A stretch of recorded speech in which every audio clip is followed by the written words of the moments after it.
السلام علیکم ورحمۃ اللہ وبرکاتہ۔ یہ امتحانات کا زمانہ چل رہا ہے، مدرسے کے اندر بھی امتحان ہو رہے ہیں اور اسکول کے اندر بھی امتحانات کا زور و شور ہے، یعنی اب بورڈ کے اگزام اور اسی طرح سے انٹر کے اگزام آنے والے ہیں۔ تو جو اسکول کے اندر طالب علم پڑھتے ہیں، یعنی اسٹوڈنٹس پڑھتے ہیں، اور اسی طرح سے مدرسے کے اندر اسٹوڈنٹس پڑھتے ہیں، طالب علم پڑھتے ہیں، تو ان کے اگزام ہونے ہیں۔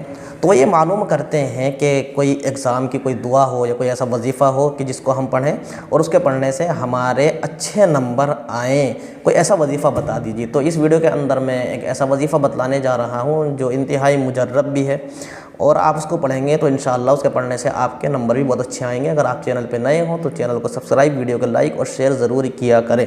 دیکھیے، سب سے پہلا جو وظیفہ ہے وہ آپ کی محنت ہے۔ آپ خوب محنت کیجیے۔ اگر آپ محنت نہیں کریں گے تو کتنے ہی وظیفے پڑھ لیں، کتنے ہی دعا مانگ لیں، آپ کامیاب نہیں ہو سکتے۔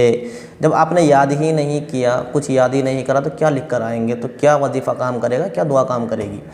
کیونکہ بہت سی مرتبہ ایسا ہوتا ہے کہ جو ایگزامر ہوتے ہیں تو وہ اپنی مرضی سے نمبر دیتے ہیں، تو کبھی نمبر زیادہ دے دیتے ہیں، کبھی گھٹا دیتے ہیں، تو بہت سوچ سمجھ کر نمبر دیتے ہیں۔ اگر بچہ کچھ لکھ کر آیا ہوا ہوتا ہے تو نمبر ملتے ہیں، ورنہ پھر کچھ نہیں ملتا۔ تو سب سے پہلے آپ محنت کریں، یہی ایک وظیفہ ہے۔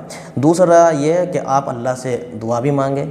جب آپ اللہ سے دعا مانگیں گے تو انشاءاللہ آپ کی اللہ دعا قبول کرے گا، تو آپ کو اچھے نمبر مل جائیں گے۔ اور ایک وظیفہ میں آپ کو بتلا رہا ہوں کہ آپ ہر نماز کے بعد 7 مرتبہ یا 10 مرتبہ نصر من اللہ وفتح قریب یہ پڑھا کریں، 7 مرتبہ یا 10 مرتبہ یہ پڑھ لیا کریں۔ اور اس کے بعد آپ کو ایک وظیفہ اور بتلا رہا ہوں میں، جو حضرت قاری صدیق صاحب بانوی رحمۃ اللہ علیہ نے بتایا ہے کہ آپ ہر نماز کے بعد 111 مرتبہ یا علیم یا فتاح یہ پڑھ لیا کریں۔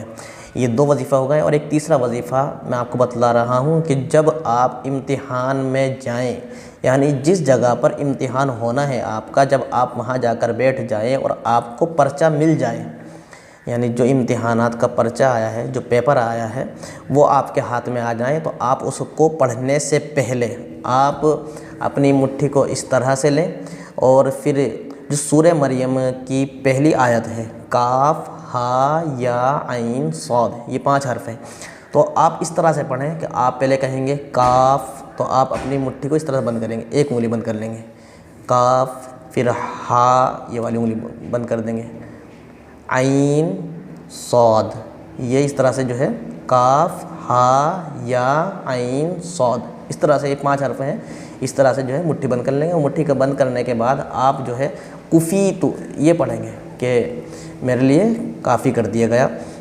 اور یہ پڑھنے کے بعد پھر آپ حامیم عین سین قاف جب ہم پڑھیں گے تو آپ اسی طرح سے پھر مٹھی کھولنی ہے، پہلے کہیں گے ہا میم عین سین قاف، تو یہ پڑھنے کے بعد جو ہے کہنے کے بعد آپ کہیں گے حمیتو، تو میری حمایت کر دی گئی۔ تو آپ یہ عمل کریں، انشاءاللہ جو ہے آپ کو بہت ہی اچھے نمبرات سے آپ پاس ہوئیں گے۔ اور ہاں، ایک بات اور میں آپ کو بتاتا چلوں، جو میرا خود کا ہی مجرب کیا ہوا عمل ہے کہ آپ جب امتحانات، جس دن آپ کو امتحان دینا ہو، آپ اس دن فجر کی نماز پڑھیں، اور فجر کی نماز پڑھنے کے بعد آپ 3 مرتبہ سورہ قلم جو 29ویں پارے میں ہے، تبارک الذی، جو پہلی سورت تبارک الذی کے پارے میں دوسری سورت، نون والقلم وما یسطرون، تقریباً 2-3 پیج کی سورت ہے وہ، تو آپ اس کو 3 مرتبہ پڑھا کریں۔ 3 مرتبہ پڑھنے کے بعد جو ہے آپ دعا مانگ کر جایا کریں، انشاءاللہ آپ اچھے نمبرات سے پاس ہوں گے۔ امید ہے آپ کو میری بات اچھے سمجھ میں آ گئی ہوگی۔ السلام علیکم ورحمۃ اللہ وبرکاتہ۔